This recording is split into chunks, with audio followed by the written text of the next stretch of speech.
Muito bem, amigos, estamos nós começando mais uma vez o paulochagas.net, aqui na Imagem TV.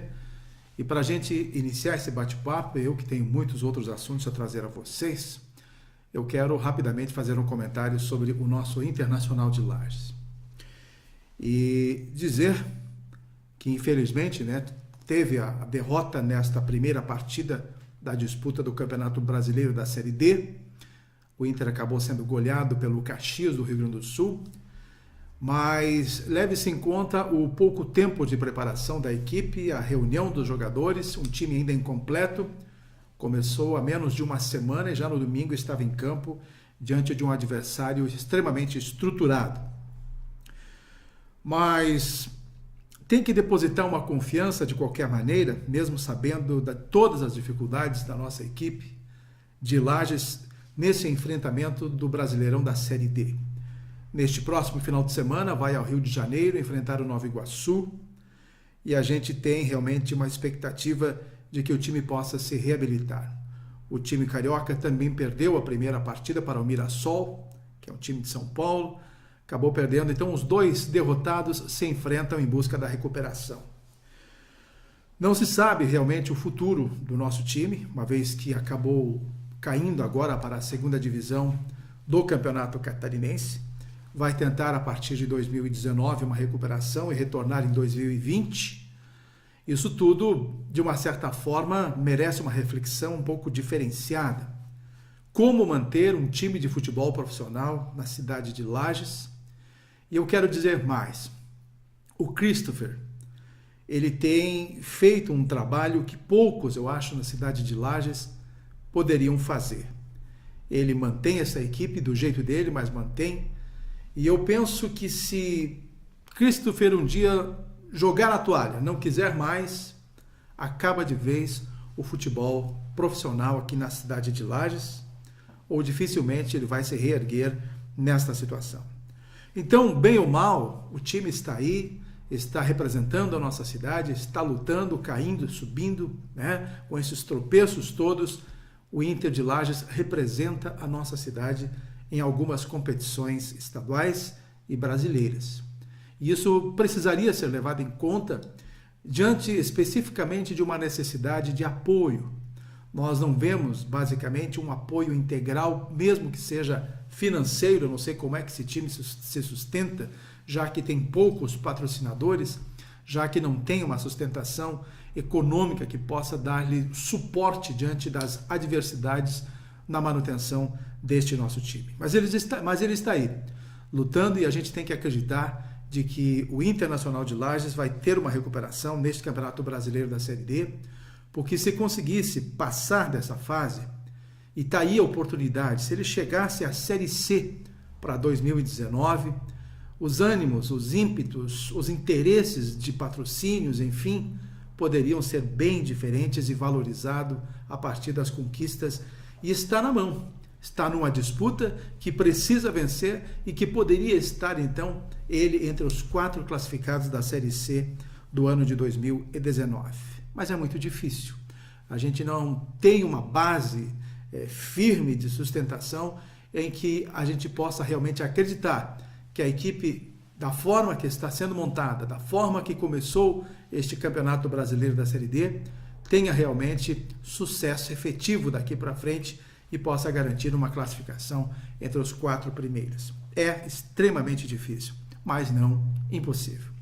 Eu quero parabenizar aqui as nossas jovens leoas que continuam fazendo muito sucesso nas quadras, e as meninas estão disputando agora a Supercopa de Futebol de Salão Feminino, e se elas ficarem com esse título, vão disputar a Libertadores da América do Futebol de Salão Feminino. A disputa não poderia ser com outra equipe a não ser a Femalli de Chapecó, a principal rival das Leoas da Serra, também uma grande equipe, Leoas e Femalli. No primeiro jogo, no último sábado, aqui na cidade de Lages, terminou empatado em 3-3, e agora o próximo confronto ocorre na sexta-feira que vem, lá na cidade de Chapecó. Parada duríssima para as nossas meninas, mas tem talento e tem possibilidade de vir de lá classificadas e disputar, quem sabe, o Brasil na Copa, representar o Brasil na Copa Libertadores da América do futebol de salão feminino. Daqui a pouco, pessoal, a gente vai estar participando do lançamento do projeto da nova loja Avan aqui na cidade de Lages. O Luciano Hang vai estar presente aqui na Fundação Cultural e vai fazer esse anúncio para a imprensa e para convidados a respeito deste projeto muito importante para a cidade de Lages. E esta loja será construída ao lado do Lages Garden Shopping, naqueles terrenos ao lado, e eu tenho certeza que será realmente um grande empreendimento para o desenvolvimento da cidade de Lages.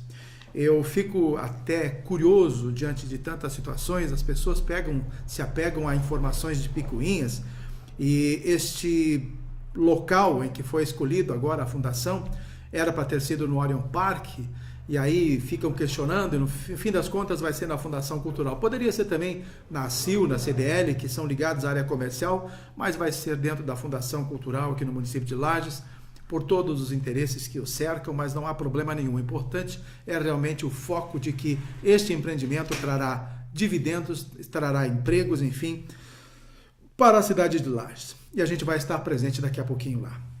A Festa do Pinhão terá o lançamento nesta próxima quarta-feira, num café da manhã marcado lá na CDL, e nós estaremos também acompanhando todas essas novidades já antecipadas, e nós já divulgamos o casting de shows, enfim, basicamente toda a programação.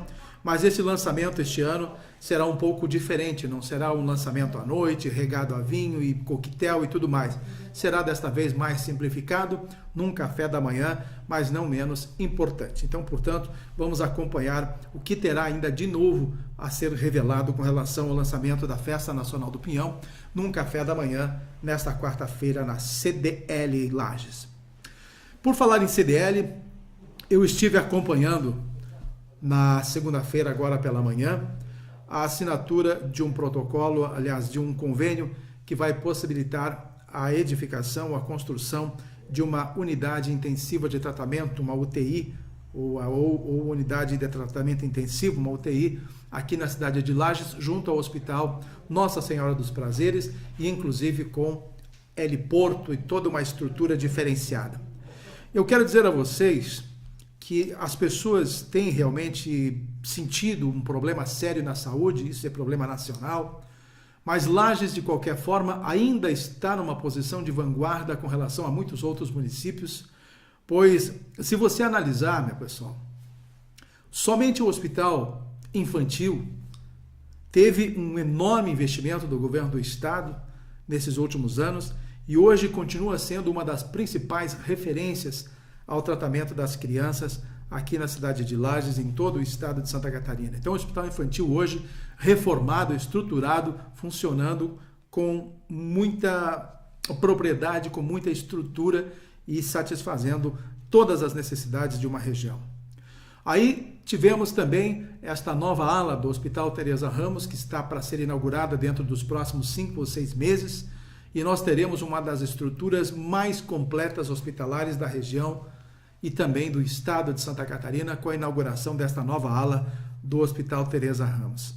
E aí temos esta implantação do sistema de cardiologia de alta complexidade, de média e alta complexidade, também no Hospital Nossa Senhora dos Prazeres, que já vai ter a sua UTI sendo construída. Então, vocês notem o avanço que nós estamos tendo aqui na cidade de Lages nesta questão da saúde pública.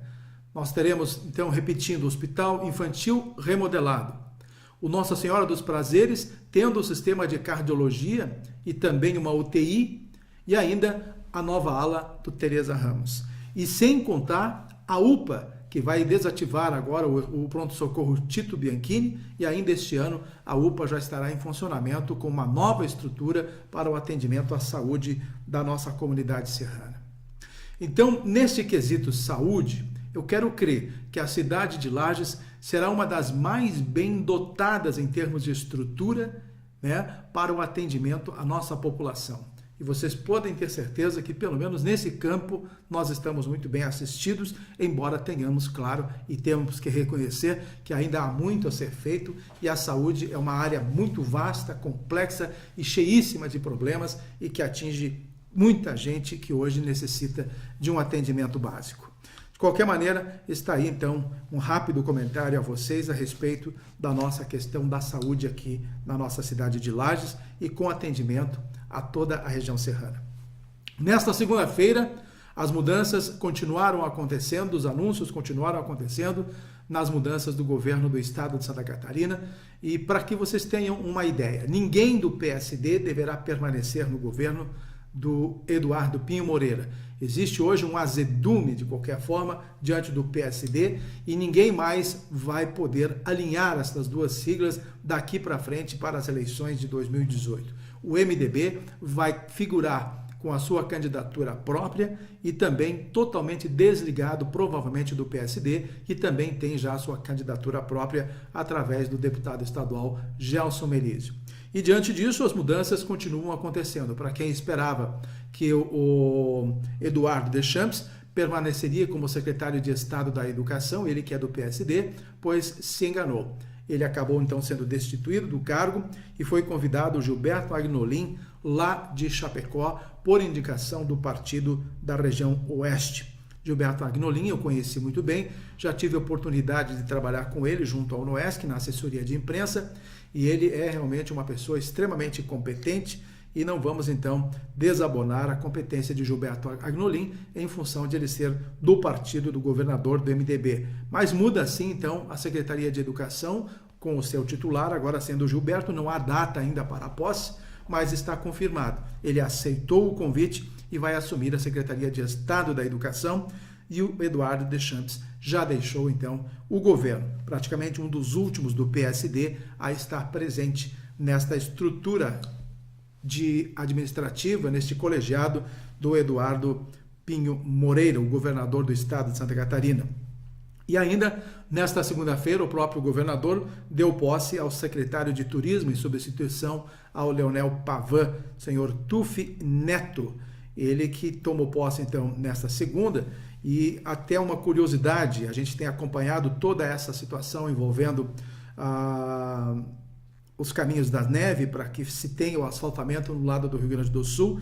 Esteve, então, um vereador de São Joaquim participando desta solenidade de posse do TUF, e ele levou então uma farta documentação apresentando a importância do Caminhos da Neve, a importância da construção de uma ponte sobre o Rio Pelotas, que hoje tem lá a ponte do Goiabeiras, é um arremedo de ponte, é um perigo enorme para quem ainda transpassa por ela, e claro, lá pelo lado do Rio Grande do Sul há uma luta bastante grande para que aconteça o asfalto também, ligando a cidade de Bom Jesus.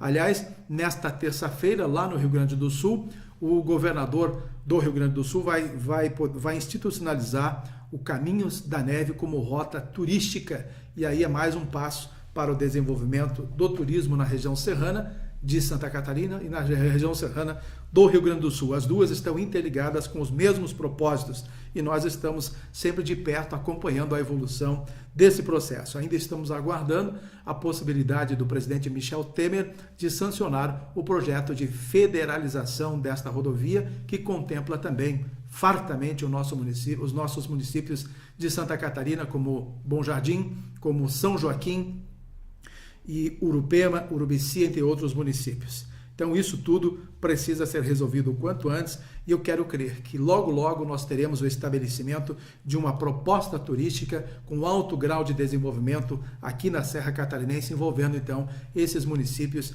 que vão participar, ligando a rota da Serra do Rio do Rastro, a rota Caminhos da Neve e até o Rio Grande do Sul, em cidades como Gramado e Canela e Caxias principalmente. Tá aí então. Ainda vamos conversar mais sobre esse assunto assim que tivermos mais informações. Eu falei agora há pouco que o PSD e o MDB estão com situação azedada, não estão mais se compatibilizando. Então esta praticamente será a definição para o pleito de 2018, agora em outubro, a separação definitiva desses partidos. O desembarque do PSD já está acontecendo quase que na totalidade. Claro que aqui em Lages ainda o João Alberto Duarte ainda continua atendendo, não sei a quais os interesses, mas de qualquer maneira o João Alberto hoje está numa situação até desconfortável dentro do PSD, pois o Gelson Melísio, que é o presidente da Executiva, que inclusive esteve em Lages nesta segunda-feira, concedeu entrevista em alguns veículos de comunicação, e a gente sabe que há uma determinação de que o João Alberto esteja não desligado, mas afastado do partido até que tenha uma definição clara sobre o seu posicionamento na condição de secretário executivo da ADR aqui da cidade de Lages. Então, não sei se deixou a presidência do Partido Municipal, porque o João Alberto era o presidente no lugar de Antônio Seron, aquela história toda. Então nós estamos acompanhando, vamos ver como é que vai ficar toda essa situação desses partidários que ainda fazem parte do governo do estado de Santa Catarina e que pertencem ao PSD, mas que ainda estão militando juntamente com Eduardo Pinho Moreira. A liderança de Raimundo Colombo talvez ainda tenha esta força de manutenção para o João Alberto aqui na cidade de Lages. Mas não se sabe até quando, porque daqui a pouco o João Alberto vai estar subjugado a Eduardo Pinho Moreira e precisar obedecer, de certa forma, diretamente ao governo do MDB e como que ele vai se comportar diante das suas lideranças, dos seus pares do PSD. É bastante complicada a situação. Mas, enfim, eu quero dizer a vocês, a gente tem acompanhado toda essa situação política, e como o governo do estado, que leva o nome hoje do titular Eduardo Pinho Moreira, ele tem praticamente escrachado algumas situações difíceis e complexas no estado de Santa Catarina e, obviamente, tem jogado a culpa no seu antigo governador, João Raimundo Colombo, que deixou no último dia 6 de abril o cargo definitivamente. Então, todos os problemas do estado de Santa Catarina hoje recaem às costas do governador. Eu apenas gostaria de questionar para saber qual o papel do vice nessas condições, já que Eduardo Pinho Moreira foi vice também durante esses 7 anos. Será que o vice-governador nunca interagiu, nunca participou de uma decisão do governo do estado, nunca esteve à frente das decisões do próprio governador Raimundo Colombo, ou seja, nunca compactuou com tudo isso? Então são questões que nos obrigam a ser colocadas, porque você sabe, embora seja vice, ele tem participação direta. Só o fato de ele ter sido eleito ao lado de um outro companheiro, de um governador, ele já é uma pessoa extremamente envolvida, ligada às decisões do governo, e não venho me dizer que as decisões de Raimundo Colombo foram diferentes e agora o vice é que tomou essa situação de titular, simplesmente sai ileso de uma situação, quer dizer, a partir de agora só o que ele está fazendo está certo e antes não estava nada certo. Ora bolas, o vice-governador, o vice-prefeito, ele tem uma presença ativa e permanente em todas as decisões, ou seja, ele tem um conluio, ele tem uma convivência, ele tem uma participação, ele é integrante de qualquer projeto, independente de ser vice ou de ser o governador efetivo, minha gente. Então, acontece agora a mesma coisa com o Eduardo Pinho Moreira. Eu acho que ele aprendeu a lição com o Michel Temer, que quando a Dilma perdeu o seu cargo de executiva, ou seja, deixou a presidência da República, Michel Temer ficou questionando e apontando os erros de Dilma, como se ele não tivesse tido nenhuma participação no decorrer daqueles anos todos ao lado da Dilma como vice-presidente. Então, pessoal, é um engodo, talvez, que é levado à população de que uma pessoa se torna santa no momento em que ele assume o governo e antes ele não tinha culpa nenhuma, né? E os diabinhos, então, todas as questões complexas ficam voltadas ao antigo governador. Então, não tenham dúvidas que tudo o que aconteceu nos 7 anos do governo teve também a participação efetiva do vice e ele não tem como se desligar, embora seja um jogo político. Esta é a questão. O jogo político é esse. As cartas agora, quem está mandando ou quem está jogando na mesa é Eduardo Pinho Moreira. E lá no governo ele está tendo voz e vez dizendo a sua verdade, a sua versão. E, obviamente, ele quer desestabilizar o nome de Gelson Merizio, que é o candidato direto dele pelo PSD, e ele vai jogar com todas as fichas, sejam elas limpas ou sujas. Então, são essas as situações. Então, o jogo político é esse. Logicamente, então, repito a vocês, não tem como desvincular ele do governo de Raimundo Colombo. Os dois foram governo e pronto, final. Se tiver condenação sobre o péssimo ou bom governo, os dois vão ter que levar a culpa ou os louros destas conquistas. Agora, separar uma coisa ou outra é só para enganar bobo. Com certeza a população vai saber que os dois tiveram uma participação direta no governo do estado de Santa Catarina, assim como Michel Temer e Dilma tiveram participação direta em todas as ações e decisões do governo federal. Então, o jogo político é outra história. Aí, então, você joga conforme as suas necessidades. E é isso que Eduardo Pinho Moreira está fazendo, jogando as suas cartas da melhor maneira, nesse contexto, fazendo com que a população comece a imaginar que o governador Raimundo Colombo foi ruim e que ele, a partir de agora, é o salvador. E, a partir disso, então, buscar dividendos e minar a candidatura de Gelson Merizio, que é o principal concorrente, basicamente, desse governo do estado. E ainda tem coisas que a gente vai ver para crer no decorrer desse tempo final em que o governo do estado vai estar à frente até 2018, até 31 de dezembro desse ano de 2018. Então, vice integra sim o governo e tem participação em todas as suas decisões. Tá aí, isso é taxativo. O que mais? Estou muito preocupado, minha gente, com a possibilidade de nós não termos esse ano representantes na Assembleia Legislativa. Ou duas uma, ou podemos ter mais de um representante, ou podemos não ter nenhum representante. Eu tenho falado aqui de que, claro, não temos como tirar a liberdade e a democracia está aberta a isso para que as pessoas tenham oportunidade de se candidatar. Mas tomara que não sejam muitos os representantes. A minha preocupação é que o nível desses representantes que vão agora para a Assembleia Legislativa, todos eles têm um número significativo, talvez, de conquista de votos, né? Entre 15, 20, 25 mil votos, e poderá faltar, então, para um ou outro. Mas, de qualquer maneira, eu quero dizer a vocês que a campanha Serrano Vota em Serrano parece-me que vai voltar à tona. Já houve uma reunião na ACIL, com esse tipo de conversação, para que se deflagre mais uma vez a campanha Serrano Vota em Serrano e a gente ter aí então a possibilidade de votar maciçamente em nossos representantes e quem sabe, ao invés de não ter nenhum, termos mais de um representante na Assembleia Legislativa. A Serra Catarinense, essa é uma verdade, não pode ficar sem representante na Assembleia Legislativa. Nós estamos extremamente preocupados diante dessa questão. E a campanha Serrano Vota em Serrano talvez possa pôr os pingos nos is e adequar a esta situação. Vamos torcer então para que haja bom senso, não se tenha muitos candidatos pangarés paralelos aos que têm condições para que a Serra Catarinense eleja realmente um ou mais representantes. Nós estamos acompanhando bem atentos a participação de pessoas, de candidatos de outras regiões circulando aqui na cidade de Lages e se fazendo de bonzinhos e com certeza muitos deles vão levar também votos importantes que poderão ser decisivos para os nossos representantes. Minha gente, temos um compromisso. Um grande abraço a vocês e, se Deus quiser, na próxima semana estamos de volta com mais um paulochagas.net. Até lá!